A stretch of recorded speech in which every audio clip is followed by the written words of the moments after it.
Praise the Lord. Hallelujah. Good morning. క్రీస్తునందు ప్రియులారా, ఈ ఉదయ కాలంలో మరొక నూతన వాగ్దానంతో మనము ఈ రోజును ప్రారంభించుకుందాము.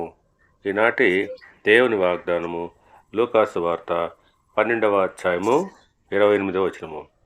అల్ప విశ్వాసులారా, మీకు మరి ఎంతో నిశ్చయముగా వస్త్రములిచ్చును. ఆమెన్. ప్రియులారా, నేడు పొలంలో ఉండి రేపు పొయ్యిలో వేయబడు అడవి గడ్డిని దేవుడు ఇలాగూ అలంకరించిన ఎడల, అల్ప విశ్వాసులారా, మీకు మరి ఎంతో నిశ్చయముగా వస్త్రములనిచ్చును అని ప్రభు అంటున్నాడు. అవును, ప్రభు అయిన యేసుక్రీస్తు చింత మరియు ఆందోళన గురించి బోధిస్తున్నాడు. ఈరోజు ఉన్న గడ్డి రేపటికి ఎండిపోయి కాల్చబడుతుంది.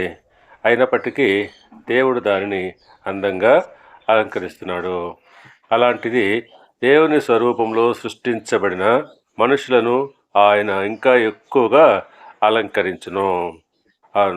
గడ్డిని అలంకరించే దేవుడు తన పిల్లలను మర్చిపోడు.